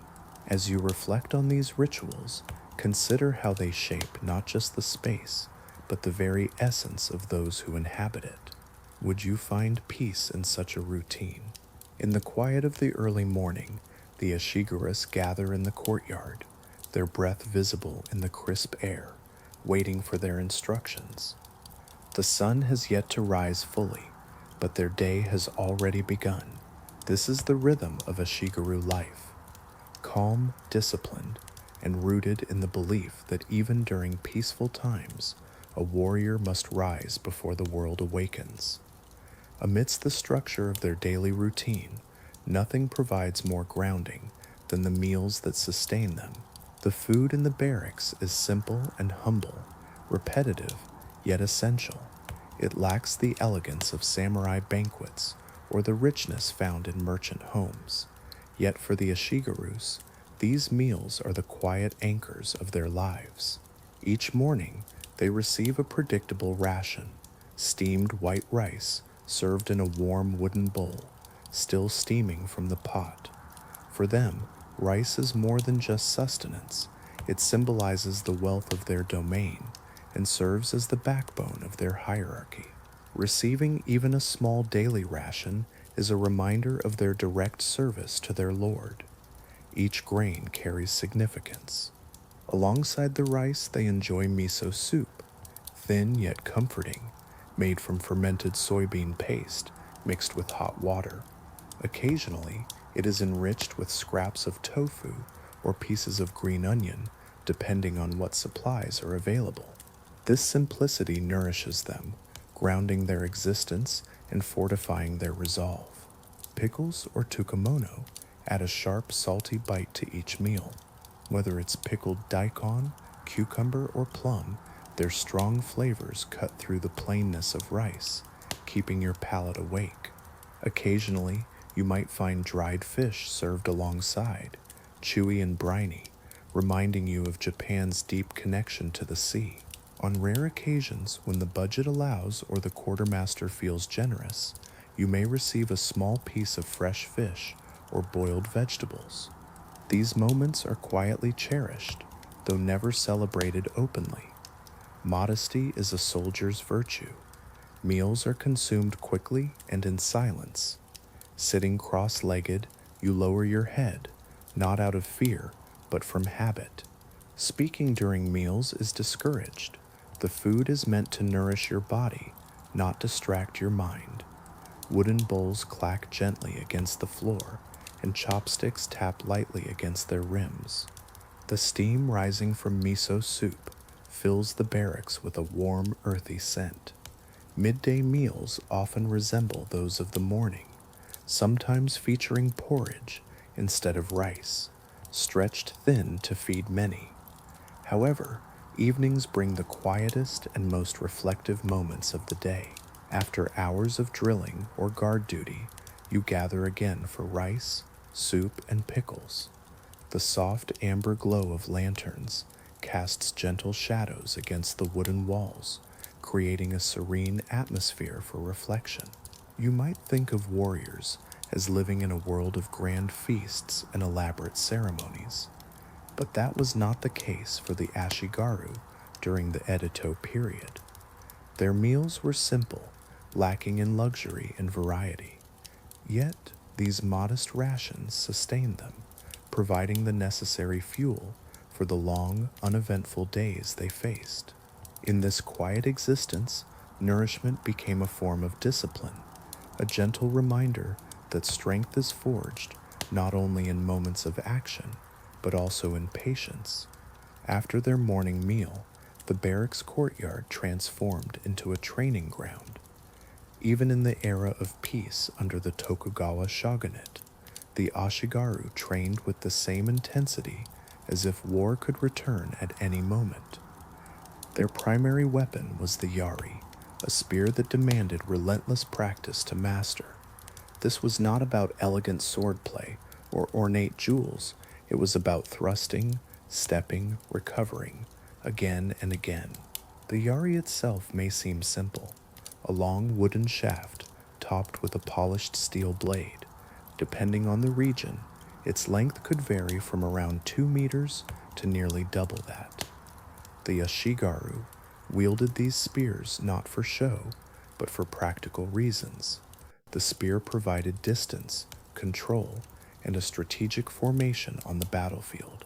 Even in a time of peace, the old traditions called for readiness, reminding them that preparation is key, even when the sound of battle is absent. Training begins with stance work. You find yourself surrounded by Ashigaru, their feet firmly planted in gravel, knees bent, and shoulders relaxed yet strong. An officer moves behind them, adjusting their posture with the butt of his spear. A gentle tap on the leg signals to lower, while a tap on the shoulder suggests to relax. A more forceful tap, accompanied by a sigh, means to try again. Next come the thrust drills.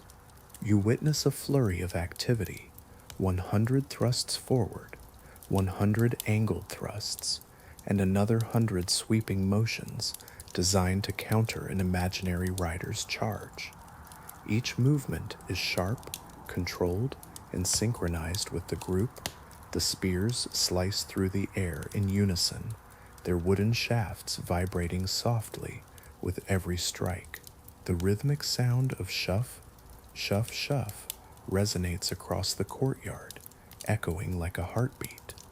Even on cool mornings, sweat begins to gather quickly. Some men grit their teeth while others focus on their breath to conserve strength.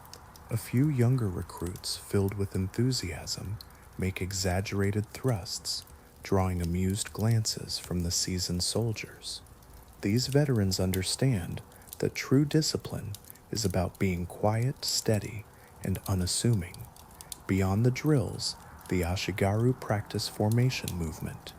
You watch as they shift together, stepping forward and back with the precision of a single entity. Officers call out commands, and the group responds with an impressive unity. As you reflect on this scene, you might wonder how such discipline shapes not only their skills, but also their character. Would you find strength in such unity and focus? Short, sharp syllables fill the air as the men pivot, lowering their spears, only to raise them again, mirroring the formations their ancestors once held on chaotic battlefields. By late morning, their arms ache, thighs burn, and palms sting from gripping the wooden shafts. Yet, training rarely concludes early. Even in times of peace, the Ashigaru are measured by the sharpness of their discipline and the unity of their movements. A warrior without a war is still expected to embody the essence of one. Thus, the spear drills continue day after day, forging habits not for glory, but for duty, tradition, and the quiet pride of belonging to a lineage of soldiers whose strength is rooted in repetition. While spear training builds the body, guard duty tests the spirit. In the Edo period, an era of peace carefully upheld by the Tokugawa shogunate, battles are infrequent, but rules are plentiful. Castles, gates, bridges, storehouses, and official residences all demand constant vigilance. It is the Ashigaru, the lowest-ranking warriors, who undertake this long, monotonous watch. This duty is both an honor and a burden. Assignments change daily, and one morning, a man might find himself stationed at the castle gate, standing tall beside the towering wooden doors, greeting officials as they pass by. Imagine a day when you patrol the outer moat, listening to the croak of frogs and the distant hum of townspeople. You keep a watchful eye for thieves, drunks, or any suspicious wanderers. As night falls, you take your place at the fire watch towers, scanning the dark horizon for the ominous glow of flames. In a tightly packed wooden city like Edo, the greatest fear is fire. Guard duty demands stillness. Hours drift by, with little more than a nod to a passing merchant or a quiet exchange with a fellow guard at the end of a shift. The Ashigaru stand tall, spear or staff in hand, armor neatly tied. Their faces are set in neutral expressions that convey alertness without aggression. To show boredom is frowned upon, and fatigue is even worse. The warrior ethos calls for a calm, steady presence, yet within, thoughts wander. Some recite poetry silently, while others plan for their next day off. A few dream of earning a small promotion or distinction, though such achievements are rare for men of their rank. Many simply endure, aware that their watch is part of the invisible machinery that keeps a data safe and orderly. Occasionally, something breaks the monotony. A noble procession sweeps past, a blur of lacquered palanquins and colorful banners. In these moments, the routine fades, and you are reminded of the vibrant life beyond the walls, even as you remain steadfast in your duty. Imagine a group of lively laborers in need of some calming. Suddenly, a lost child appears, tears streaming down his face. The Ashigaru, ever vigilant, gently guides him back to his mother. Occasionally, the piercing sound of a fire bell disrupts the calm. In those moments, every second counts. Each man springs into action, directing citizens, forming barriers, and coordinating buckets of water. Yet, most days on guard duty are quiet. The city remains peaceful, with no rebellion erupting. Samurai do not storm through the gates, and thieves rarely attempt bold crimes near the watchposts. The Ashigaru carry out their responsibilities with dedication, even when their efforts seem thankless. Their greatest strength lies in their patience. They are not just warriors of the battlefield, they are guardians of the fragile peace surrounding them. Between training drills and long hours of watching over the city, Ashigaru find themselves in a world defined not by grand battles, but by small, practical tasks that fill the quiet moments of their days. In the Edo period, peace means that most foot soldiers spend far more time sweeping, repairing, and maintaining than engaging in combat. Life between wars evolves into a slow rhythm of survival, routine, and small comforts. Many Ashigaru turn to fishing in their spare time. With little more than a bamboo rod and a simple line, they stroll to nearby rivers or castle moats, hoping to catch carp or small river fish. These modest catches can be grilled over a humble fire, offering a simple pleasure amidst their responsibilities. As you reflect on this peaceful existence, consider how even the smallest acts contribute to the greater harmony of life. Would you find joy in such simplicity? Fishing offers more than just a meal. It creates a rare opportunity for solitude. As you sit by the water, listening to the gentle ripple of the currents, you find a moment to breathe, away from the demands of daily life. Even if you return without a catch, that experience often feels more rewarding than remaining confined in the barracks. For some, the hours are filled with maintenance tasks. Spears can easily lose their sharpness, and armor becomes stiff if left unattended. You might find a shigaroo sitting in the shade, meticulously oiling spear shafts, tightening armor cords, or patching worn tabby socks. This repetitive work, though simple, is grounding. It serves as a reminder that even in the absence of an enemy, a warrior cares for their tools just as a monk nurtures their temple. Nearby, some men cultivate small vegetable patches, tiny plots of earth where they grow green onions, radishes, or herbs to enhance their otherwise plain meals. These gardens require minimal space and effort, yet they bring a quiet sense of pride. A handful of fresh greens shared among friends can elevate a humble pot of rice into a delightful feast. In the hotter months, you might see a shigaroo gathering under the trees, mending straw sandals, carving wooden charms, or simply engaging in conversation. These moments, filled with camaraderie and creativity, enrich the experience of life outside the barracks. You hear whispers of daily concerns rather than grand strategies. Conversations drift towards the price of rice, the moods of their superiors, and the small hopes they nurture for their families. Some men practice their writing, their brushes gliding over scrap paper as they strive to refine their characters. In this absence of war, life transforms into a profound lesson in patience. These humble, quiet activities often go unnoticed, yet they keep the Ashigaru grounded. Their days lack the thunder of battle or the glory of heroic charges, instead filled with steady, unremarkable tasks that help them endure. This slow, consistent rhythm shapes them more profoundly than any battlefield could. Despite their rough duties and modest status, many Ashigaru cultivate a surprisingly rich inner world.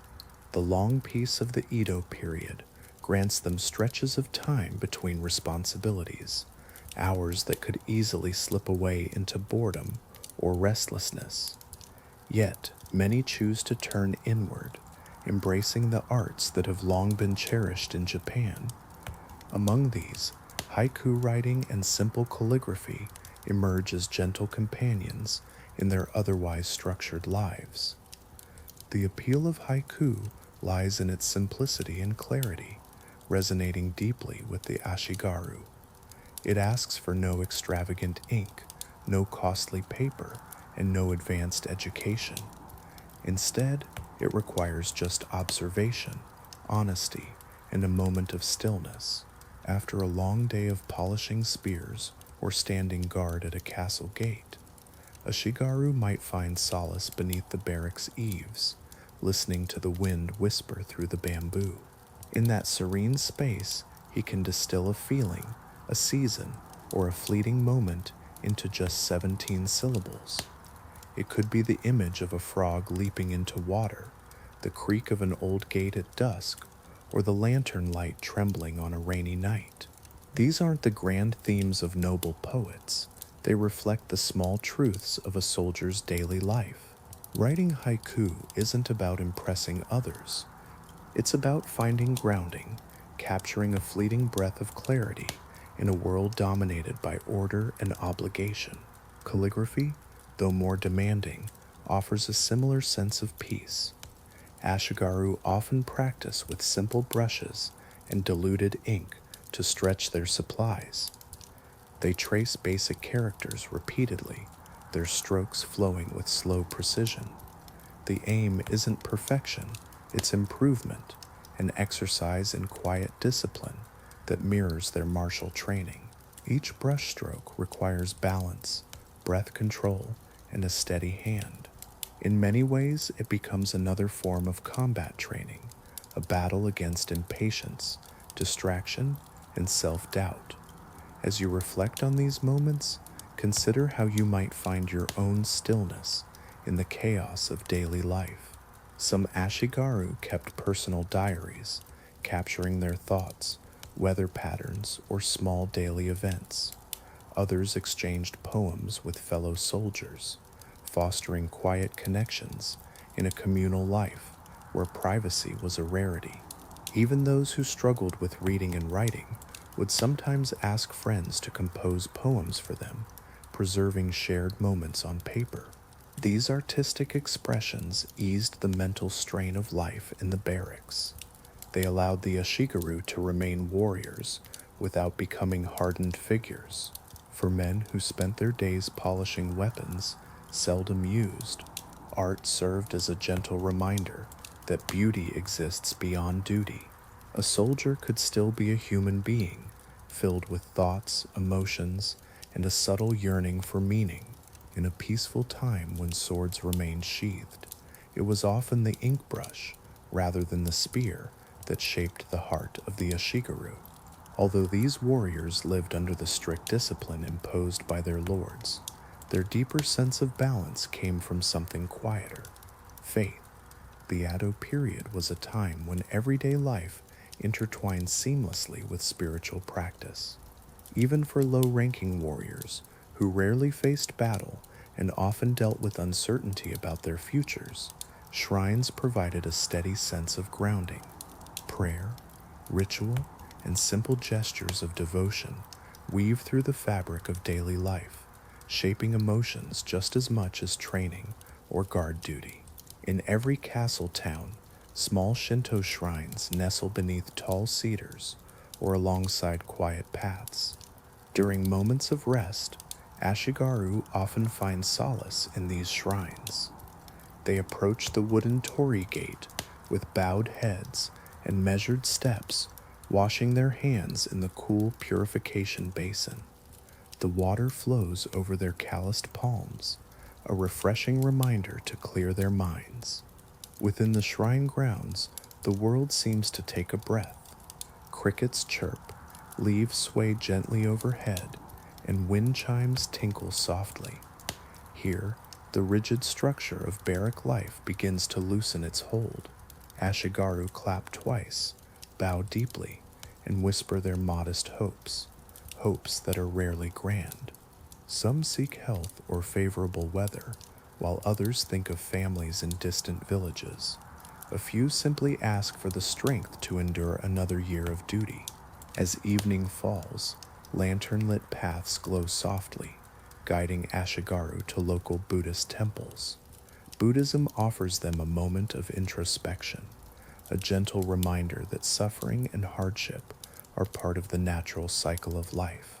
As you listen to the soft chant of a monk echoing from the temple hall, you may find that the weight of daily routines begins to lift, if only for a moment.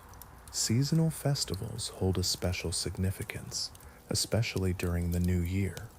The Ashigaru gather with townspeople to offer their first prayers, ring the bells, and warm themselves with sweet rice wine.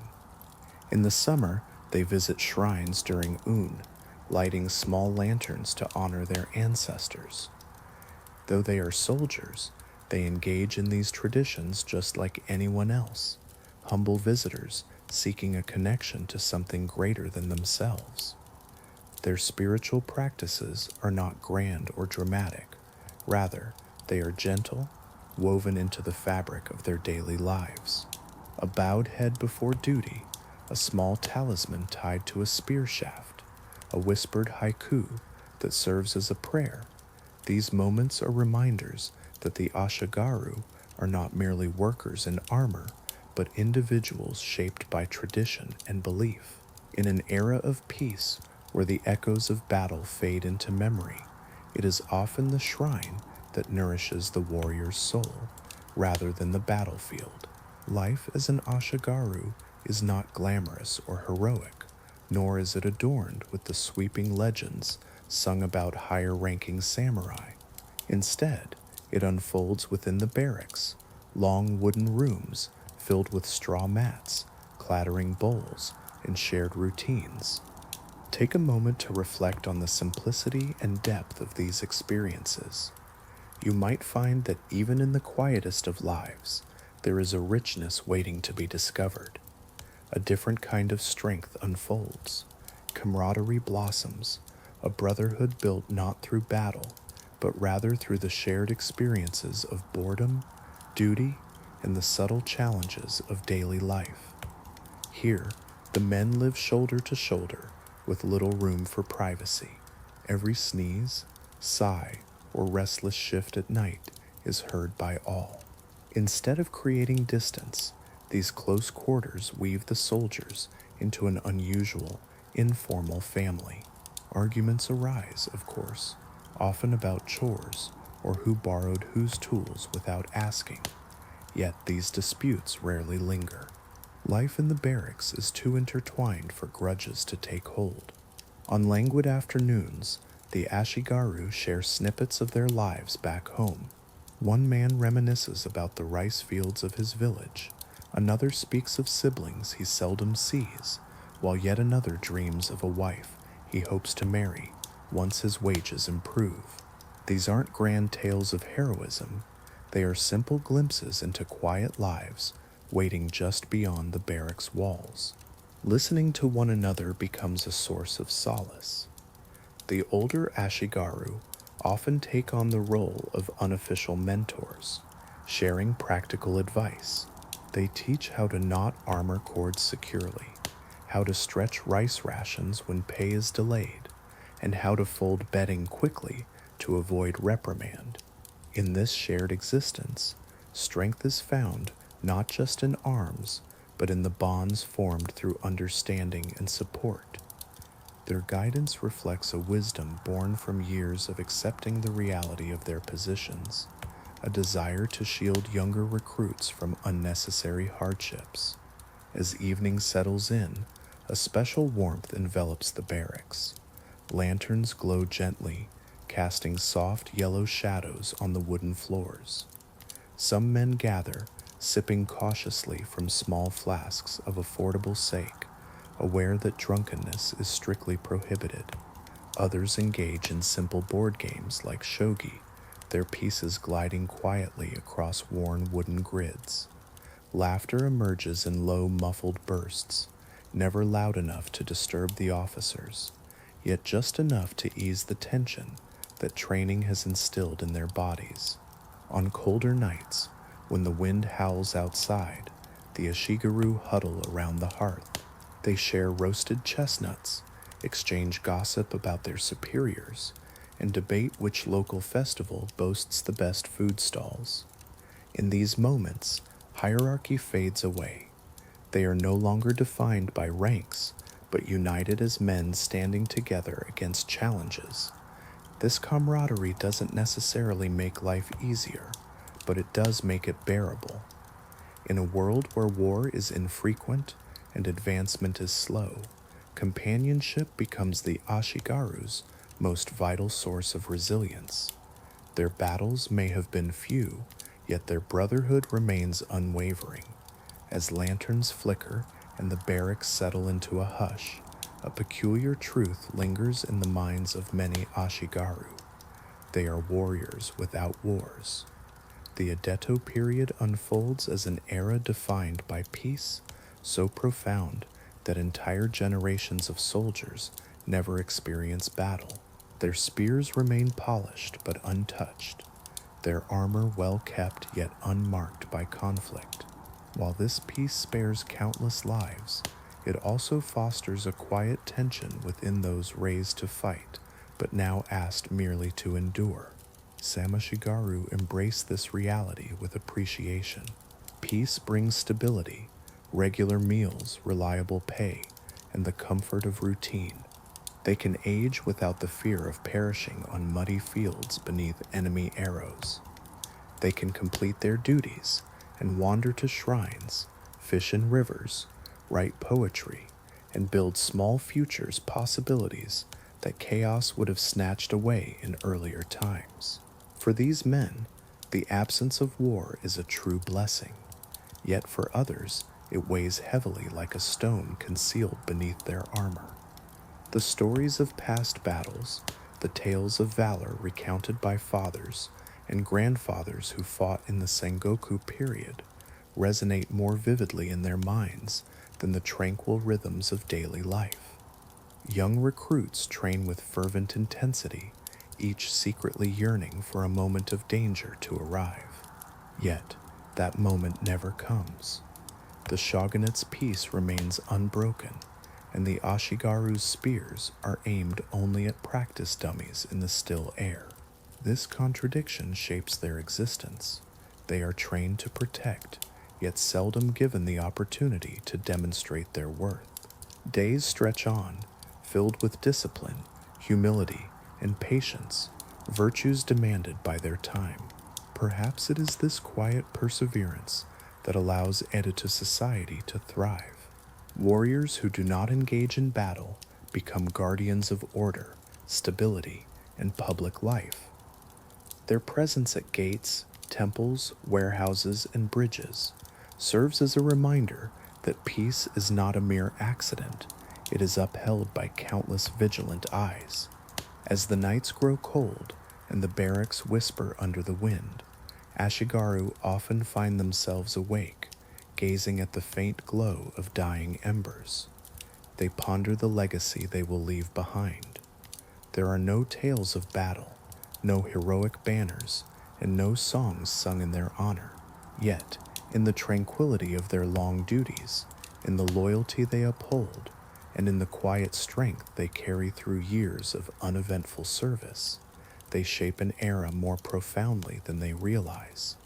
Their absence from battle does not lessen their significance. In fact, it transforms them into the quiet pillars of a peaceful era, warriors without wars, yet vital all the same.